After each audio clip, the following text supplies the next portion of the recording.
Bueno, pues yo creo que podemos ir empezando, ¿no, Alejandro? Empezamos, sí. Hay 51 personas conectadas. Yo creo que es un número bastante interesante. 53, va subiendo. Esto parece la bolsa. Bueno, por lo primero, muy buenas tardes a todos y bienvenidos a este webinar que hemos titulado Más allá del derecho, habilidades para convertirse en un aliado estratégico de la alta dirección o de la empresa. Y bueno, por lo primero vamos a presentarnos los que vamos a hacer de moderadores. Por un lado está María Martínez Carrón, que es directora legal internacional de Mercury Systems. Y mi nombre es Alejandro García Casals, que soy responsable de los servicios jurídicos de Grupo Bosch en España y Portugal. Y vamos a hacer de moderadores, como he dicho, de este curso que está organizado por la Escuela de Práctica Jurídica. Y vamos a hacerlo como la intención nuestra es ser un motor de arranque o calentar motores de este curso de especial de abogados de empresa que tendrá lugar o se iniciará pues allá por el mes de octubre. Por otro lado, queremos agradecernos a la escuela, también a los invitados, a los ponentes que tienen, bueno, pues la diferencia de estar aquí una hora con todo el calor que estamos teniendo para debatir temas muy interesantes, relacionados siempre con el mundo de la abogacía y especial en los abogados de empresa. Y no pretende ser una charla entre compañeros que, bueno, pues va a dar realmente ideas de cómo va a ser el curso de especial de abogados in-house, porque todo lo que hablemos hoy aquí en base al guión que hemos preparado, pues no va a hacer más que profundizar en las charlas o en las conversaciones que vamos a hacer hoy, ¿no? Y, bueno, María. Sí, bueno, la idea es que el evento de la sesión tendrá una duración aproximada de unos 45 minutos. La idea es que nos dé tiempo a cubrir todo lo que hemos preparado en la agenda hoy para que también tengáis un ratillo para poder preguntar.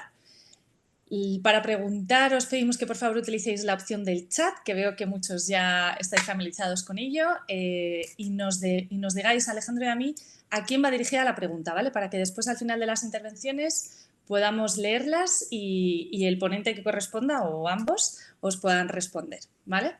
Permitidme que presente a los ponentes que nos acompañan hoy, aunque sea muy brevemente. Ambos excelentes profesionales y con larga y demostrada experiencia, que les agradecemos su tiempo, su interés y disposición. Tenemos a Ignacio García Miguel Martínez, que es el Head of Legal de Altadis, y a Juan Manuel Galdón, que es CEO de Instituto de Innovación, Ciencia y Empresa. Buenas tardes a los dos. Hola, María.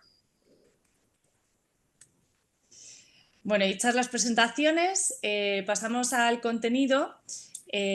Para, pues como ya nos comentaba un poco Alejandro, dar unas pinceladas sobre la temática que vamos a tratar más adelante en el curso a partir de octubre, en el que vemos también un poco la evolución histórica de las tendencias actuales, bueno, la evolución histórica hacia dónde vamos y el futuro de la función del abogado de empresa, con unos desafíos y también oportunidades en un contexto que yo creo que ya no podemos ni definir como cambiante. Parece que nos hemos montado en una montaña rusa y no sabemos cómo van a ser los picos. En estos últimos años nos hemos encontrado con una cantidad de imprevistos que hemos tenido que abordar con mucha creatividad. Ignacio, ¿cómo crees que ha cambiado la función del abogado de empresa en estas últimas décadas y qué factores crees que son los que han impulsado estos cambios? Bueno, primero matizar que veréis aquí el fondo, que no es el típico fondo que se pone uno de Zoom, es mi casa, pero es que como el curso decía abogado in-house, yo me lo he tomado literal, ¿vale? He venido a mi casa a haceros la presentación, ya os advertí antes, lo mismo aparece algún niño, me lo perdonáis si es así. Yo empecé trabajando con Alejandro, ¿vale? Que nos presentaba al inicio y Alejandro lo recordará, la cosa funcionaba con que nos llamaban por teléfono, a un teléfono fijo, que esto algunos ya lo mismo no saben lo que es, nos llamaban a un teléfono fijo, íbamos a una reunión y entonces cogíamos el manual más gordo que hubiera de jurisdicción voluntaria, ¿no? Íbamos a la sala de reuniones, dejábamos caer el libro para que hiciera bien de ruido y entonces dábamos un speech que nadie podía contradecir, por supuesto, y nos íbamos y ya habíamos sentado jurisprudencia. Ahora esto ya es que me llega un WhatsApp en el móvil con una captura de pantalla de ChatGPT y me dice la de marketing, esto me ha pasado ayer, no me lo estoy inventando, mira lo que me dice mi amigo GPT. Y me da una respuesta a lo que sea de una normativa alemana. Y digo, vamos a hablar de tu amigo GPT. Y entonces ya le llamo por Teams, hablamos, le resuelvo la duda y le quito la razón a ChatGPT, por supuesto. Entonces, esto ha cambiado muchísimo, desde esa parte que es la puramente material a también la transversalidad de lo que tenemos que trabajar como abogados. En su momento lo mismo con el Aranzadi me valía, hace no tanto me veía revisando una normativa de Hong Kong eh, para comprobar el etiquetado de ciertos productos que se exportan para España. Y todo haciendo exactamente el mismo negocio, aunque con productos distintos, que habría estado haciendo hace 15 años. Entonces, ha cambiado mucho. Profundizamos luego si quieres.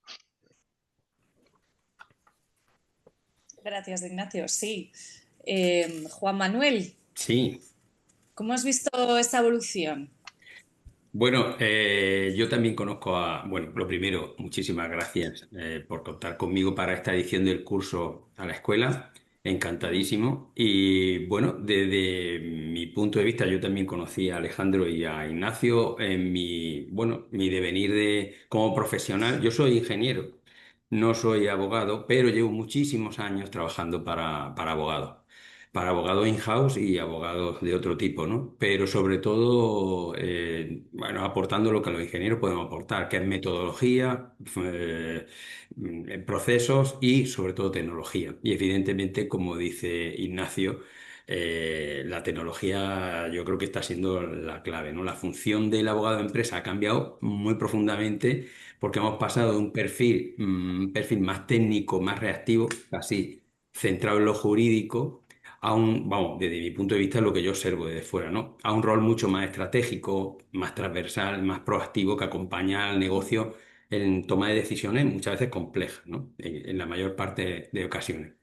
Hoy el abogado in-house ya no es solo quien revisa contratos o interpreta normas, es quien anticipa riesgos, impulsa buenas prácticas y contribuye directamente al valor de la compañía. Y eso requiere, pues, una visión mucho más amplia. Ya no basta con dominar el derecho. Hay que entender el negocio, a las personas y, por supuesto, la tecnología y saber de gestión. Y bajo mi punto de vista, este cambio ha venido impulsado por varios factores. Voy a destacar tres. El primero es el aumento exponencial de la complejidad normativa. Sabemos, bueno, por ejemplo, aquí en España sabemos que hay conectados personas profesionales de otros países, pero en España, tanto a nivel nacional como internacional, bueno, el cumplimiento legal ya no puede tratarse de forma fragmentada, requiere sistemas, metodología y visión organizativa. Hay una vorágine legislativa que hace que las empresas sufran las consecuencias de manera grave, ¿no? El segundo factor, bajo mi punto de vista, es la velocidad del entorno empresarial. Son mercados más ágiles, más dinámicos, más globales, más digitales, y esto obliga a los departamentos jurídicos a ser mucho más eficientes y sobre todo más alineados con los objetivos estratégicos de la empresa. Y el tercer factor es como ha dicho Ignacio anteriormente, es la transformación digital. Esto ha puesto al alcance de los abogados herramientas que antes eran impensables, ¿no? Has comentado antes la de ChatGPT, pero bueno, automatización de procesos. También hay sectores documentales inteligentes y hay sistemas de compliance ya integrados, análisis de datos jurídicos. Todo esto va a llevar inmerso en la inteligencia artificial, ¿no? Y esto último, pues conecta mucho con lo que yo personalmente vengo defendiendo e impulsando, y es que el departamento legal puede y debe gestionarse como cualquier otra unidad de negocio, con visión, con indicadores, con evaluación estratégica, con mejora continua, ¿vale? Y en esa línea es en la que hemos preparado el taller de este curso, en la que propondremos un enfoque muy práctico, muy innovador. Enfocaremos nuestra parte como un taller para ayudar a que los abogados in-house puedan evaluar su propio departamento, detectar áreas de mejora, anticipar riesgos, definir un plan de acción realista, todo partiendo de una herramienta muy clásica, que es un DAFO, ¿no? La idea es aportar mayor valor al negocio. Y bueno, me habéis pisado un poco la pregunta que tenía en la cabeza, porque los dos habéis mencionado ya la palabra digitalización y nuevas tecnologías. Mira, os voy a hacer una pregunta a los dos, me da igual quién primero responda, pero fijaros una cosa. Desde mi punto de vista veo que hay, aparte de departamentos jurídicos que están muy evolucionados y otros no tanto. Pero si vosotros tuvierais que decir, ¿realmente está impactando, según vuestra experiencia, estáis viendo que la digitalización, las nuevas tecnologías está impactando con la función de abogado de empresa? O sea, ¿realmente lo estáis viendo como algo que está implantándose ya o veis que hay mucho retraso ahí en vuestras respectivas experiencias? Yo, por ejemplo, yo sé que Ignacio se relaciona con otras departamentos de empresa y tú, Juan Manuel, pues siendo una empresa de base tecnológica y de consultoría, creo que tendrás pues yo creo una visión muy importante de la actualidad, ¿no? O sea, Ignacio. Juanma, empiezo yo, Sí, que te sí. voy a citar, y así luego me contestas. Alejandro, ¿tú te acuerdas de Ocaña? ¿No? Ocaña trabajaba con Alejandro y conmigo. El día de yo llegué allí como becario al departamento jurídico, me dijeron, consigue la escritura de poder de fulano. Y entonces Ocaña sacaba un manojo de llaves, como de los enanos estos de Harry Potter. Abría unos armarios ignífugos, sacaba una escritura, la fotocopiaba y la llevaba a la mesa de quien fuera él había pedido. Y entonces a mí se me ocurrió que esa fotocopia la podíamos escanear, meter en un Excel y de esta manera ahorrábamos 15 minutos por escritura. Si te pedían 4 al día, pues ya tenías una hora menos. Pues esto que hoy en día es una tontería que cualquiera haría, en ese momento a alguno le podía parecer una genialidad. Sabemos que no lo era, pero fue súper transgresor, ¿no? Digamos que quitaba una carga muy grande de un proceso que aportaba evidentemente lo esencial, pero no aportaba un valor extraordinario. Eh, Hoy estamos en exactamente lo mismo, ¿no? Hablaba de ChatGPT, pues probablemente te pueda automatizar algunas funciones, te pueda ahorrar algo de tiempo. Hoy probablemente veamos que alguien se maneja con esa herramienta y nos parezca un genio, y en el futuro yo creo que nos daremos cuenta de que, de que lo que ha hecho es subirnos el listón, que a partir de ahora nuestras respuestas como abogados van a tener que ser igual que las que te da ChatGPT, es decir, bien documentadas, bien expuestas, habiendo entendido bien el tema, que se comprenda con algunos bullet points, etcétera. Y entre medias, que también fue una innovación que hoy ya en mi opinión está sentada, fue el que yo pude conocer a Juanma y a Julio, su socio, que presentaban un software para gestión de compliance, que también empezaba con un Excel, pero que se ha desarrollado de una manera brutal y que permite hacer una matriz de riesgos automatizada, que hoy ya es absolutamente necesaria para cualquiera. O sea, yo ya no me imagino que eso volviera a ser un Excel, ¿no? O sea, realmente hemos ganado en tecnología, pero por ponerle una conclusión, lo que nos ha hecho es subir el listón. A partir de ahora, nuestro nivel empieza aquí y tenemos que ir hacia arriba. Juanma, Sí, ¿qué opinas? vamos a ver, queda mucho camino por andar, ¿no? Porque, pero sí es verdad, como dice Ignacio, se ha ido avanzando mucho. Queda mucho camino, pero la digitalización, bajo mi punto de vista, está siendo sin duda uno de los mayores catalizadores del cambio en la función de abogado de empresa. Más allá de una simple avance de modernización, digamos, lo que ha traído es una transformación profunda de la manera en la que se entiende y se organiza y se aporta valor desde la función legal. Hasta hace poco, en muchos departamentos jurídicos seguía operándose de una manera muy artesanal, con documentación dispersa, sin trazabilidad, sin flujo estandarizado. Esto ya hoy en día empieza a variar. De hecho, casi ya deja de ser viable, ¿no? La empresa necesita respuestas rápidas, respuestas seguras, respuestas basadas en datos. Y eso es posible si el área jurídica se apoya en herramientas tecnológicas adecuadas. Y no estamos hablando solo de las tradicionales bases de datos jurídicas, o la firma digital, por ejemplo, ¿no? Estamos hablando de una nueva generación de soluciones que ya están pensadas para automatizar procesos, para ayudar a controlar y reducir los riesgos, tener visión de esos riesgos y aumentar la eficiencia del departamento, que hay un denominador común en todos los departamentos de in-house de jurídicos que veo de empresas, es que todos se quejan de que faltan recursos, ¿no? Y esta es una forma de compensarlo. Estamos hablando de gestores documentales inteligentes. Estamos hablando de sistemas de gestión de compliance, como bien decía Ignacio, que ya no son simples archivos en red o Excel, ¿no? Estamos hablando de sistemas con flujos automatizados, con alertas, con evidencia, con control de responsabilidades, asignación automática de responsabilidades, ya no solo responsabilidades, sino árboles de supervisión, que son importantísimos.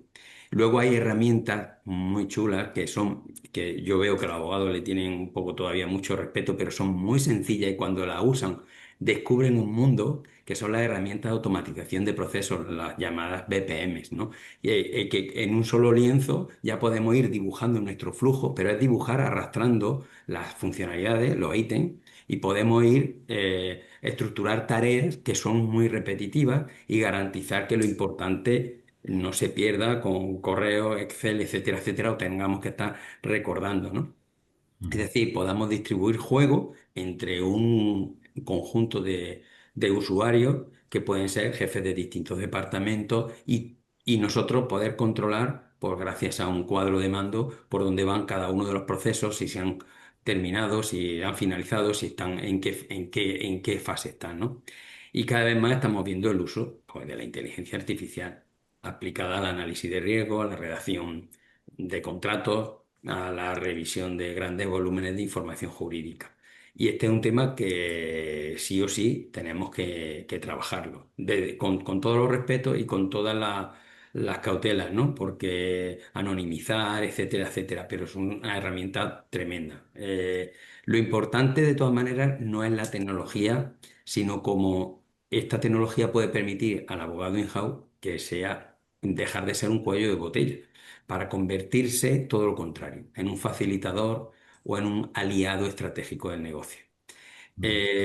Bajo mi punto de vista y de mi experiencia, lo que veo que marca la diferencia es que el área jurídica tenga su propio sistema de gestión, igual que lo tienen otros departamentos, como pueden ser calidad, finanzas o producción. Incluso certificar el departamento de jurídico con una ISO, porque no puede ser. De hecho, ya lo hemos hecho en alguna empresa. De esta manera, estos sistemas permiten planificar, ejecutar, evaluar. En el taller que hemos preparado para este curso, justamente trabajamos con esa idea, cómo implantar una metodología de evaluación y de mejora continua en el departamento jurídico, aprovechando herramientas digitales para lograr la eficiencia, el control y tener visión estratégica. Por eso yo diría que la digitalización no es una opción. Sé que vamos a ser un poco cansinos con esto, pero entendemos que es que estamos ante una oportunidad extraordinaria para que la Sí. función legal evolucione y gane relevancia, ¿vale? Porque entendemos que debe de estar preparada para liderar, no solo para proteger. Sí. Mira, Juanma, a ver, el curso que hemos configurado María y yo este año en su cuarta edición tiene unos módulos de todo el tema tecnológico para el abogado de empresa y entre ellos la ponencia que estás comentando. Vamos a dejar de lado, porque yo creo que también tiene interés la pregunta que os voy a hacer a los dos ahora, y es, bien, quitando las obvias capacidades técnicas que son necesarias el día de hoy para el abogado in-house, ¿cuáles son para vosotros las habilidades que deberían tener los abogados in-house, además de esas capacidades técnicas? Es decir, tomando en consideración, sobre todo, que somos parte del equipo del negocio de la empresa, no solo somos unos abogados que damos información. ¿Cómo lo veis? Ignacio, si quieres empezar. Bueno, Venga, pero Juanma. Juanma, ¿sí? Da igual. Bueno, vamos a ver. Evidentemente, nunca vamos a menospreciar las habilidades o las capacidades técnicas como abogados, ¿no? Son imprescindibles, por supuestísimo que sí. Lo que pasa es que hoy, para ser un buen abogado in-house, exige mucho más. La función legal ya no se limita a interpretar normas, forma parte activa del negocio, del gobierno corporativo y, por supuesto, de la parte estratégica, ¿no? Y en este contexto he preparado 5 habilidades que entendemos y que se trabajan en el curso, que entendemos clave y que marcan la diferencia. La primera sería la visión organizativa. El abogado in-house debe de entender la empresa como un sistema. Eh, ¿Cómo se toman las decisiones? ¿Qué procesos afectan? ¿A qué áreas? ¿Cómo fluye la información? Esa mirada de conjunto es lo que permite anticiparse y aportar soluciones viables, no solo jurídicamente correctas. La segunda habilidad sería la capacidad de gestión, ¿vale? Esto incluye, ojo, habilidades de gestión de tiempo, de recursos, de proyectos y también de personas, ¿vale? Muchos abogados gestionan su trabajo como si fueran autónomos dentro de la empresa, pero hoy es necesario aplicar criterios de eficiencia, de mejora continua, de priorización, aunque estén muy manidos algunos como la mejora continua, pero el área legal debe de tener estructura, debe de tener objetivos, indicadores, como cualquier otro departamento, cualquier otra función. La tercera habilidad, estaríamos hablando de comunicación y liderazgo. Saber comunicar con claridad, traducir lo jurídico a lo estratégico y, por supuesto, hacerlo desde la confianza, ¿vale? El abogado in-house debe de ser capaz de liderar sin jerarquía, de influir, de guiar al comité de dirección, por ejemplo, de formar a equipos no jurídicos, y esto requiere empatía, lenguaje accesible y una actitud constructiva. La cuarta habilidad, bajo mi punto de vista, sería la capacidad analítica y la orientación a datos. Cada vez más la gestión legal se apoya en datos. Necesitamos métrica de cumplimiento, plazos contractuales, riesgos por procesos áreas, pero además tener una visión gráfica y como se dice en la industria, just in time, ¿no? Justo en el momento. Luego saber analizar, interpretar y tomar decisiones desde esa información. Es decir, eso nos ayuda a tomar decisiones de manera mucho más proactiva y tener una ventaja competitiva clave. Hemos dicho visión organizativa, capacidad de gestión, comunicación y liderazgo, capacidad analítica orientado a datos, y la quinta sería, volvemos a la carga, apertura a la tecnología y al cambio. No hace falta ser ningún experto en software, pero sí tener mentalidad digital. Bajo nuestro punto de vista, ¿vale? Hay que entender la tecnología como una ayuda para ser más rápidos, más seguros, más eficaces. Y precisamente creo, por los contenidos, que el curso que se ha preparado desde la escuela para este año tiene en estas habilidades un enfoque bastante práctico. Pero no vamos a hablar solo de tecnología, sino también vamos a hablar de cómo aplicar metodología estratégica para diseñar el funcionamiento del área legal, ¿vale? Y que no se nos olvide que la verdadera transformación no está, como dije anteriormente, en saber más derecho, sino en, bajo mi punto de vista, en saber aportar más valor jurídico al negocio. Muy buena definición, sí. Bueno, y Ignacio, ¿qué opinas? Me has dejado pocas, Juanma. Si te parece, como yo creo que lo has Tú descrito muy tienes bien, muchas habilidades y puedes coger cualquiera de ellas. como tú lo has descrito muy bien, me voy a ir un poco a los soft skills, ¿vale? Sí, Aunque esta pregunta me la han hecho muchas veces y lo primero que digo es siempre lo mismo. Digo, el abogado in-house tiene como habilidad principal saber de derecho. Fundamental. O sea, ya puedes tener todo lo que has dicho tú, Juanma, que por cierto has hecho la salvedad al principio, ¿eh? No digo que lo hayas sí, sí, obviado. sí, sí, sí. Ya puedes tener todas las habilidades, ser el mejor trabajador en equipo, hablar mejor que nadie, hacerlo todo, pero como no sepas de derecho, estás perdido. O sea, es todo una nube de humo. ¿No? Eh, y, y por esto hay que tener esa base sólida y seguir estudiando. Probablemente en este curso contemos con abogados que ya están en ejercicio, no solo con aquellos que hayan salido de la carrera. Esto es fundamental, es buenísimo, es la primera señal de que esa persona va a hacer bien su trabajo, que se quiere formar. Dicho esto, sabiendo de derecho, un par de habilidades más que a mí me gustan mucho. La primera, aunque parezca obvia, no lo es. Que sepa leer y escribir. Eh, Ayer estaba en la piscina con los niños y le digo al socorrista, ¿qué estás leyendo? Y dice, bueno, yo es que no leo. Y a mí me gusta más hablar con la gente, relacionarme y me va muy bien. Y digo, fenomenal, pero si no sabes leer no vas a poder resolver muchísimos problemas. Evidentemente todos sabemos leer, pero hay que tener ese gusto por la lectura que habilita la mente del abogado para entender los problemas y ordenarlos. Y el escribir es algo que realmente sí he visto como una carencia en el sentido más duro en muchos departamentos, ¿no? Que los mensajes que leo prácticamente son WhatsApps en el propio email, ¿no? Y falta el sujeto, verbo, predicado, introducción, nudo, desenlace. El saber exponer una idea de manera clara permite que, hablando de algo tan complicado como la ley de prevención de blanqueo de capitales, el ingeniero que tengas delante se entere, salvando a Juanma, que se entera de todo, aunque lo expliques mal. Pero leer y escribir. Y en mi clase hablaremos de esto en profundidad. Por último, para terminar, que se divierta, que sea un poco gamberro. Yo creo que hay que ser cocinero antes que fraile, y ya que nos vamos a encontrar con tantos conflictos de interés, con tantos problemas que resolver, haber estado como protagonista en el pasado ayuda mucho a empatizar, a ver por dónde va a venir, y encontrarnos con tantos problemas. Yo creo que solo hay una manera de abordarlo de manera saludable, que es tomándonos con un poco de alegría, disfrutando y diciendo, bueno, pues vamos a sacar esto como si fuera un combate de boxeo.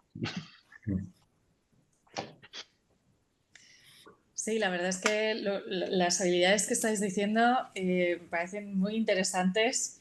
Esta última en concreto, ¿no? Está casi ligada a anticiparse un poco a lo que te pueda venir de tu cliente interno, que son los otros departamentos, ¿no, Ignacio? Que al final también es ese punto de intentar atajar las cosas. A veces parece el De una enemigo y en manera realidad es el basada en nuestra cliente. experiencia, ¿no? Exacto. Exacto. Sí, sí. Y bueno, además es que esto me viene muy bien a colación de la siguiente pregunta que os queremos hacer, porque muchas veces nuestro departamento se configura de una manera un poco a la antigua usanza, como si fuésemos siempre el stopper. Y la verdad es que la vorágine normativa en la que nos encontramos ahora mismo, como decía Juanma, no nos ayuda tampoco a sentirnos en un ambiente de confort, porque tenemos mucho que estudiar. Todos los días tenemos algo nuevo. Si no es una nueva sentencia, tenemos algún proyecto de ley encima de la mesa que puede que nos afecte.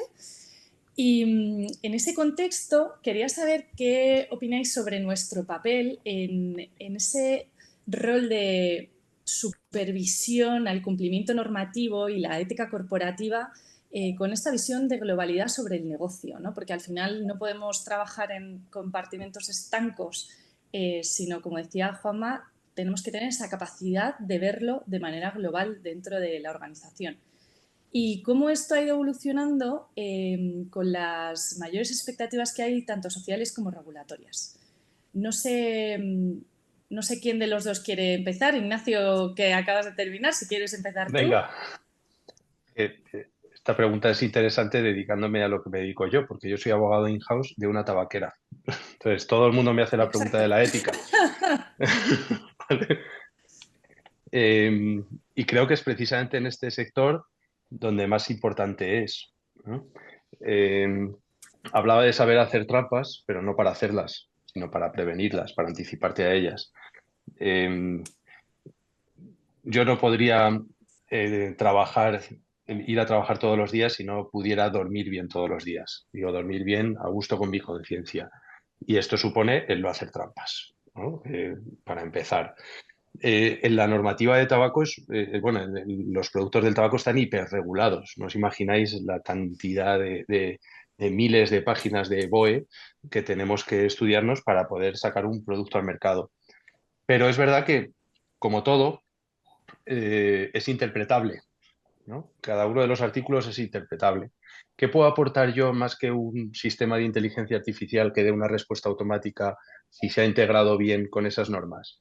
Pues, por un lado, en aquellas cuestiones que son opinables, interpretarlo de la manera más inteligente en beneficio de mi empresa, que esto es una de las funciones que se esperan de mi departamento, pero por otro lado, es sentarme en la mesa con el de operaciones, con el de ventas, con el de logística, con otros departamentos que cada uno tiene sus intereses, coger la norma que es interpretable respecto a lo que yo creo que está tocado por la ética, como es, por ejemplo, el ser honesto con el daño que puede producir el consumo de nuestros productos, y decir, aunque la norma aquí se puede malinterpretar porque hay una coma mal puesta, sabemos cuál es el espíritu de la norma y lo vamos a interpretar de manera extensiva para aumentar la concienciación o la conciencia del consumidor de este producto, para no engañarle respecto a sus características, que es lo que quería el legislador.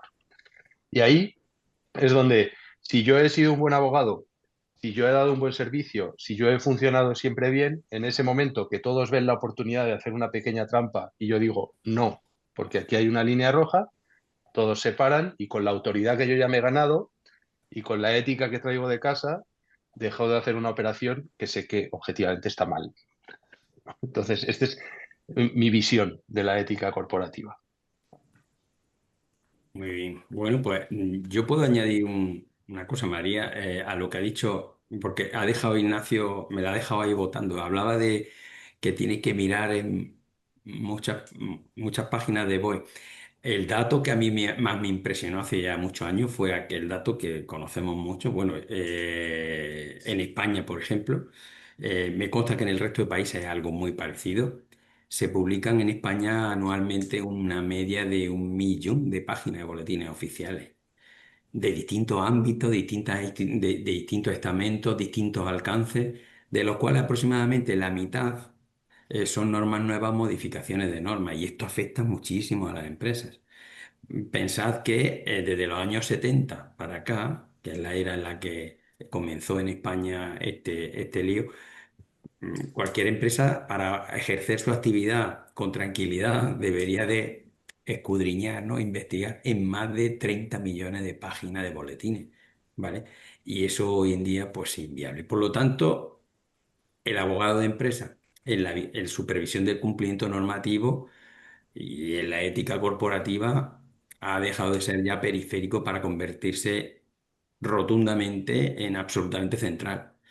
Hace 1 o 2 décadas, el hablar de cumplimiento era en muchos casos hablar de burocracia, de papeleo necesario y de evitar sanciones. Eso hoy en día ha cambiado radicalmente.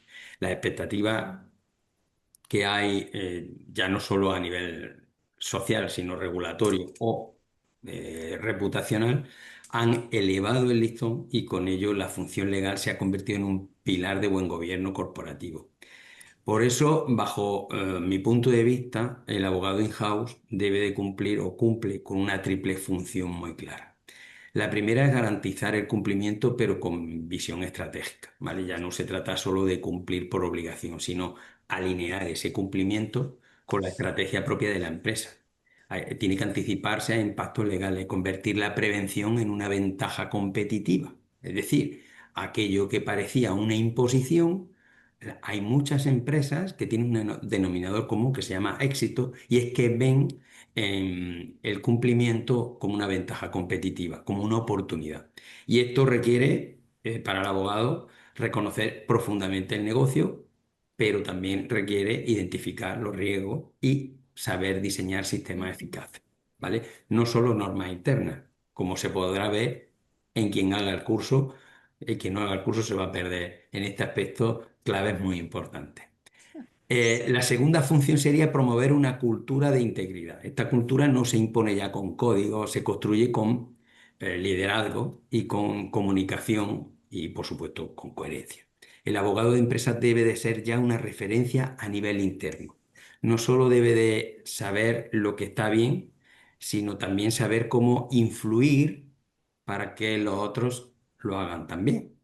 No sé si yo ya he visto algunos abogados que abogan por, valga la redundancia, por conocimiento en inteligencia emocional también, ¿no? No para manipular, Sí. sino también para acompañar, formar, comunicar de forma muy clara y muy transversal. Y la tercera función sería diseñar y supervisar sistemas de cumplimiento vivos, digamos, no sé cómo decirlo, activos, ¿no? La clave ya no es tener políticas, sino contar con sistemas auditables que permitan detectar, corregir y prevenir. Aquí es donde volvemos a entrar con la tecnología, ¿no? Sí, Pero este hay punto un es muy punto muy interesante. importante que Ignacio y Alejandro fue el que nos puso en contacto en su día, y me gustaría añadir brevemente, y que a veces se nos olvida, y es la relación entre el abogado in-house y el compliance officer. Debe de ser una alianza estratégica, no debe de ser una competencia funcional. Ambos comparten objetivos, no los mismos, pero sí hay objetivos comunes. Ambos comparten o gestionan también riesgos, y ambos deben de colaborar estrechamente para construir una cultura de integridad que sea real y no solo declarativa. Y la mayor beneficiada va a ser la empresa, ¿no? En las organizaciones más avanzadas lo que vemos es una coordinación fluida entre estas dos figuras, ¿no? Mientras una garantiza la legalidad del conocimiento jurídico, la otra estructura el sistema, lo monitoriza y lo convierte en parte del ADN. Recordemos que el compliance officer no tiene por qué ser un experto jurídico. Ahí es donde entra el abogado. Pero ambas funciones necesitan compartir información, alinear criterios, deben de ser los mayores aliados. Y ¿Sabes, y Juanma, cuál es trabajar sobre herramientas comunes, sí, pero sí. No, ¿sabes cuál es el denominador común entre el compliance officer, el área de compliance legal? El risk management, en el fondo. O sea, la gestión de riesgo en todos los aspectos. eso es. Pero ahora vamos a haceros una pregunta, ya porque estamos casi finalizando. Teníamos en la recámara 2 preguntas que haceros antes de finalizar el seminario. Hablamos de globalización, porque ya ahora mismo estamos hablando no solo la globalización de la regulación, es que estamos regulados por Europa, estamos regulados por España. O sea, al final tenemos que estar globalizados en el mundo del derecho, ¿no? Pero también hablamos de la globalización, la forma de pensar de un abogado de antaño que solo pensaba en su legislación. Estamos hablando ahora de una globalización donde tenemos que pensar muchas aristas o perspectivas desde el punto de vista de negocio. ¿Cómo veis eso? ¿Veis vosotros, o sea, cómo veis el abogado si tiene que estar, cómo puede mejorar su aspecto de visión global, ¿no? Tomando en consideración que el propio negocio es global, ¿no? ¿Qué opináis? Bueno, es O sea, que punto. si no es consciente de que le va a afectar la normativa a nivel global, pues está perdido, le van a dar por todos lados. Entonces, porque es que afecta, no es una opción, está ahí. Os voy a poner como ejemplo algo que introduje antes, para que veáis cómo el tener en cuenta esa globalización jurídica beneficia a la empresa, ¿no? Os hablaba de esa normativa que estuve mirando en Hong Kong. No es un ejemplo que me haya inventado. Por cierto, el BOE de Hong Kong es buenísimo. Está en inglés, para empezar, y es súper intuitivo, va con una serie de árboles de temáticas que te permiten encontrar cualquier cosa. Mi empresa comercializa en Canarias unos vapeadores, ¿no? Unos cigarrillos electrónicos. Y la policía, la Guardia Civil, eh, se puso a hacer unas inspecciones en una serie de locales, cogieron uno, vieron que había algo en el etiquetado que no terminaban de entender y dijeron, este producto es defectuoso porque hay un error en el etiquetado. Vamos a hacer una aprehensión de todos ellos. Y precintaron todo nuestro producto de un montón de bazares porque entendían que no se cumplía con la normativa de etiquetado en materia de seguridad del producto, de advertir de los riesgos al consumidor. Entonces, emito una nota por la que le explico que además de la normativa de consumo española y de la normativa sanitaria española, hay un reglamento y una directiva europeos que explican lo que nosotros hemos hecho y cómo lo hemos hecho. Y que justifica que determinado código, en el que no voy a entrar para no marear, esté en un sitio y no en otro. Ya está. La explicación era clave. Bueno, pues al Guardia Civil no le valió, porque no lo supe entender bien o porque no quería bajarse de la burra. ¿Vale? Pero dijo, pues no, las cajas siguen precintadas. ¿Te vas a meter en un procedimiento administrativo interminable? no. Digo, a ver cómo convenzo a este señor. Y digo, bueno, voy a convencerle de que el dispositivo de mi competidor sí que es ilegal, no como el mío. Porque lo era, ¿eh? No porque me lo estuviera inventando. Total, y este es un dato que os va a interesar a todos, que me voy a la normativa de Hong Kong, que yo sabía que existía, pero que nunca había comprobado, que dice que los productos comercializados en Hong Kong para la exportación y no la comercialización nacional tienen un marcado que se llama China Export, que es una C y una E como el marcado CE, pero que en lugar de hacer dos círculos que tienen un punto tangencial, es decir, dos círculos que separan la C de la E, son dos círculos que se cruzan en dos puntos y por lo tanto la C y la E se juntan mucho más y están pegaditas, podríamos decir. Entonces, el producto de mi competidor es China Export, pero no tiene el marcado CE y entra en aduanas porque el de aduanas se piensa que tiene el marcado CE. En el momento en el que al Guardia Civil Anda. le pongo ese caramelo y le digo, mira lo que dice Hong Kong, el BOE de Hong Kong, el tal, el China Export, mira esto otro, le enseño, le hago un dibujo, lo entiende y dice, esto sí que incumplen, no vosotros, que ya me habéis explicado que el reglamento y la directiva lo dicen de esta otra manera. Entonces me pasa a dar la razón y se va a jugar con el otro. ¿Vale? Esto, que es un poco de ingeniería social, pero basado estrictamente en la norma, pues es lo que ha solucionado el problema. Si yo no me sé esa otra, ¿cómo distraigo para que puedan darme la razón? No habría podido. Claro. Luego están los certificados que también los pueden pedir. Bueno, Pero es claro, que en una hay que, aduana hay no que ir hay. a cosas súper Claro, concretas. Si te pones a explicar toda la norma, claro. no se lo van a leer. Sí, Hombre, está esto es claro. una cosa, esto es un tema que es creciente, o sea, quiero decir, los abogados de empresa hoy en día se enfrentan a una complejidad jurídica, digamos, transnacional. Bueno, por ejemplo, hay hoy en día una empresa puede operar simultáneamente en España, en Italia, en Latinoamérica, incluso Asia, y esto significa, pues, evidentemente, un reto, enfrentarse a regulaciones de distintas, ya no solo jurisdicción, es que es culturas, idiomas, niveles de exigencia muy dispares, ¿vale? Y esto pues afecta pues, en términos de coordinación, ya no basta con conocer el marco jurídico legal, perdón, local. Hay que entender los riesgos que conlleva cada. Pero es que, bueno, y estamos en un país donde ya a nivel autonómico ya es casi como sabemos que una misma norma no aplica igual en Valencia que en La Coruña, con lo cual imagínate, eso nos ha venido bien Lo a los sabes tú bien. españoles para podernos poner las pilas luego cuando tengamos que ir a otros países, ¿no? Y Claro. luego en términos de responsabilidad, ¿vale? En términos de responsabilidad que cada país hace bueno, que varíe de uno a otro, ¿no?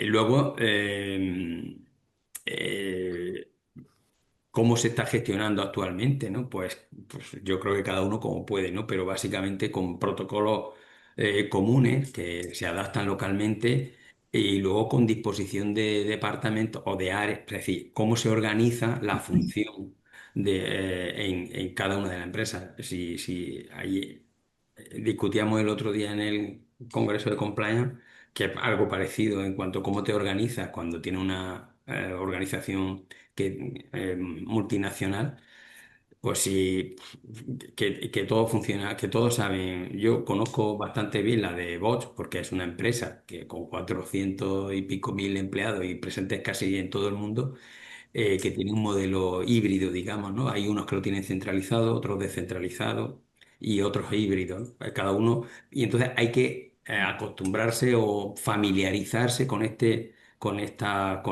jerga, con esta manera de organizarse, ¿no?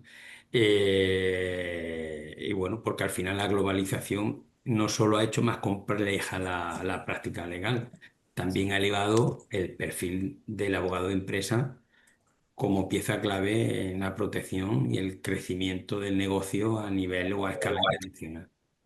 Bueno, vamos a haceros una última pregunta porque estamos fuera de plazo. Y aparte veo que en el Sí, chat veo que hay Alejandro, ¿te parece? Sí, perdona, yo creo que antes de que se nos vaya a ir un poco de tiempo, si les damos pie a que nos hagan las preguntas, que veo que hay un par en el chat, un par de ellas, sí. luego si tenemos un ratillo y si no, pues tenemos el curso donde tendremos tiempo y tendrán tiempo también los alumnos de poder hacer las preguntas en directo si no nos da tiempo hoy, que veo que si no se nos va a escapar el tiempo hoy.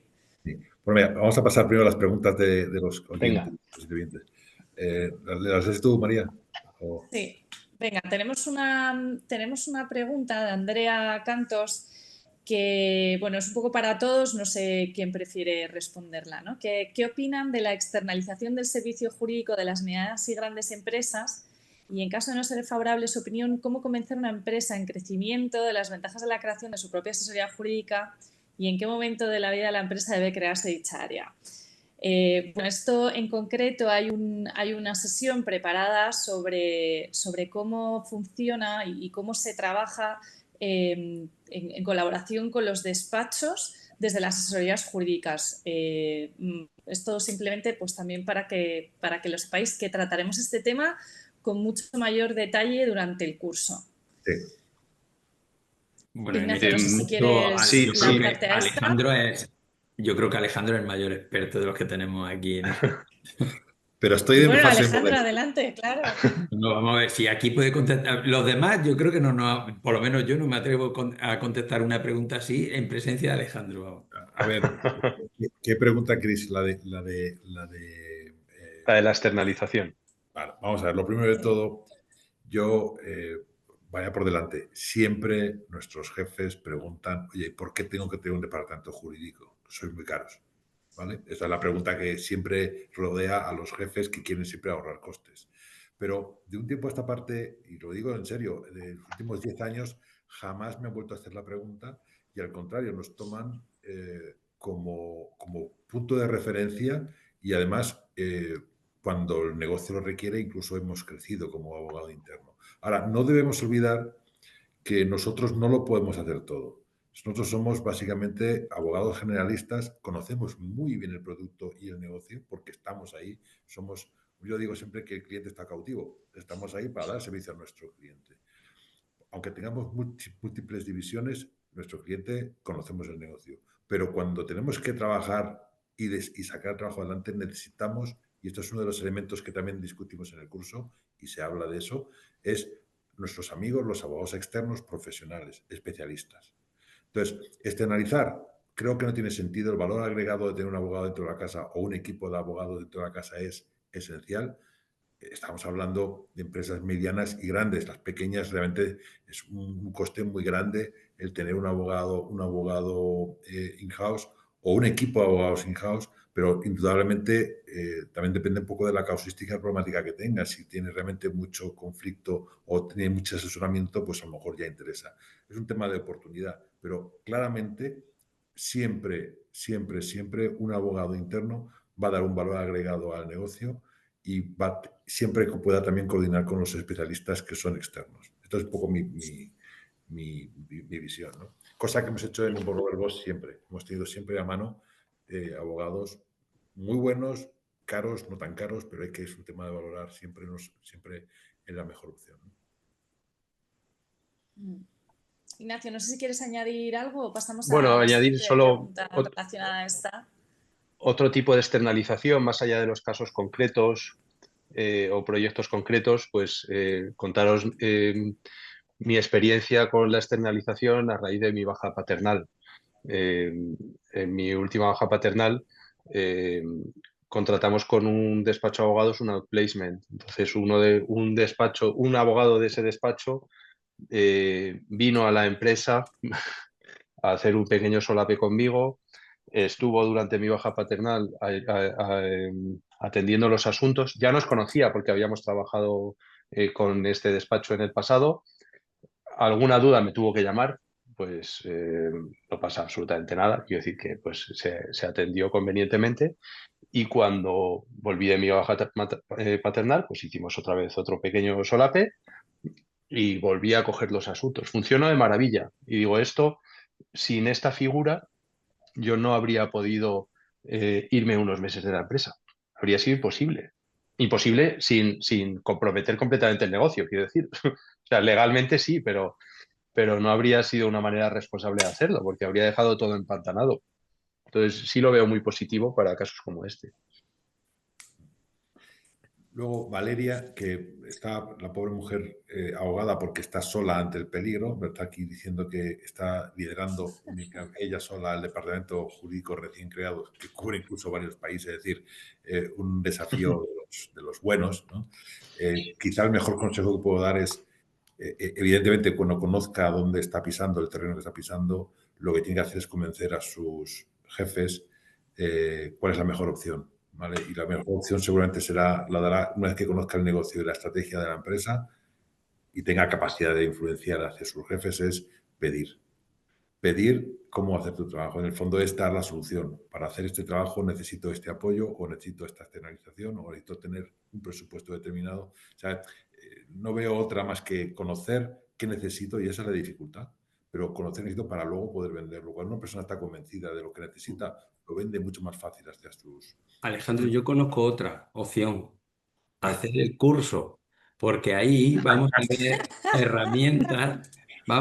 las herramientas que necesita y las va a descubrir ella misma sola. Sí, sí, por supuesto. Es que me ha faltado decir eso, que el curso abordamos muchísimas cosas, sobre todo KPIs, por ejemplo. También hablamos de cómo gestionar una empresa, cómo gestionar un acto de crisis, es decir, o una situación de crisis en la que te desborda, que no se trata de que todos los aguas salgan abajo, sino de coordinar muy buenos elementos externos e internos, abogados o no, técnicos o no, para precisamente sacar adelante un resultado de crisis, ¿no? Eso se va a estudiar en este curso. Y te vas a llevar unas técnicas para poder desarrollar un plan de acción y saber qué es lo que tienes que hacer y descubrirlo por ti misma. Pero además descubrirlo para siempre. Es decir, cada vez que te encuentres con una encrucijada como la que estás planteando, saber cómo tienes que salir de ella.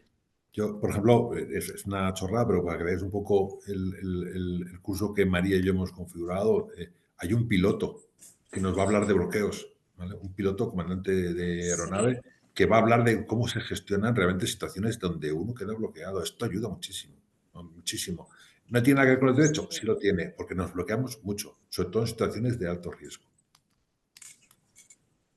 ¿Vale? Sí, de hecho esa sesión es interesantísima porque él es una persona que entrena a los pilotos para enfrentarse a esa situación en la que, bueno, pues lleva muchas vidas encima.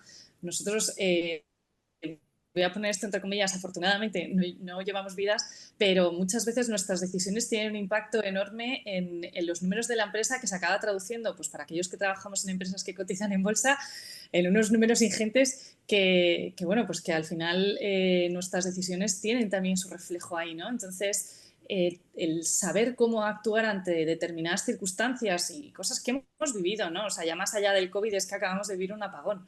Entonces, incluso esas situaciones en las que te impide poder trabajar con habitualidad en tu día a día, pues bueno, son este tipo de cosas que no te enseñan en la carrera, que no se estudian a través de ningún libro, que como mucho te lo puede dar la experiencia y tenemos la suerte y fortuna de estar viviendo una época en la que nos estamos curtiendo a base de improvisar y aprender de este tipo de situaciones, o teniendo la posibilidad de acceder a ponentes tan extensos como los que vamos a tener en el curso. Así que yo creo que pues ya estamos llegando un poco al final del tiempo que teníamos reservado en el webinar. Yo creo que vamos a dejar esa última pregunta que se nos ha quedado, sí, tendríamos que hacer una segunda sesión del webinar. Muchísimas gracias a los dos por haber participado y haber compartido estas reflexiones con nosotros. Y los que sigáis teniendo preguntas, os animamos de verdad a que os inscribáis al curso. Agradecemos, bueno, por supuesto, en nombre de Alejandro y mía, a la Escuela Práctica Jurídica de la Universidad Complutense por habernos dado esta oportunidad de organizar el webinar.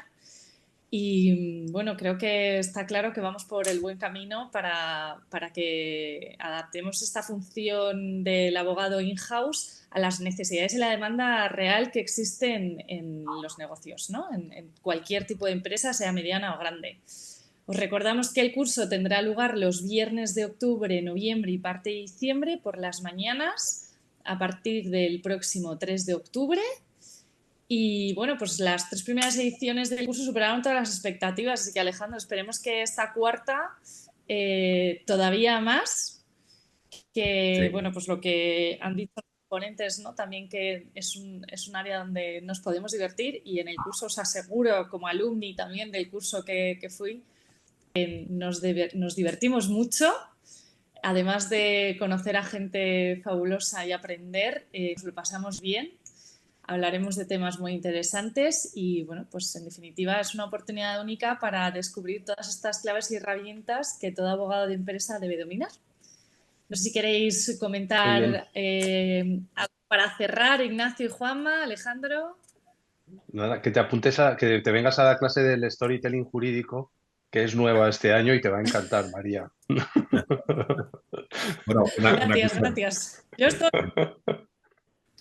Nosotros intentaremos estar en todas las sesiones. La agenda es muy apretada, pero los viernes yo me he bloqueado para también participar y estar.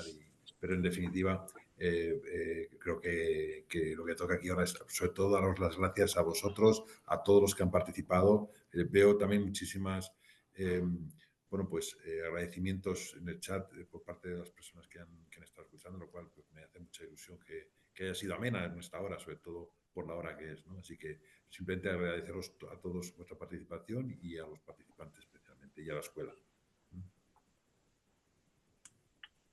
Muy bien. Muchas gracias. Pues si no hay más, que Bueno, tengáis damos todo por concluido. muy Muchísimas buena gracias tarde. a todos.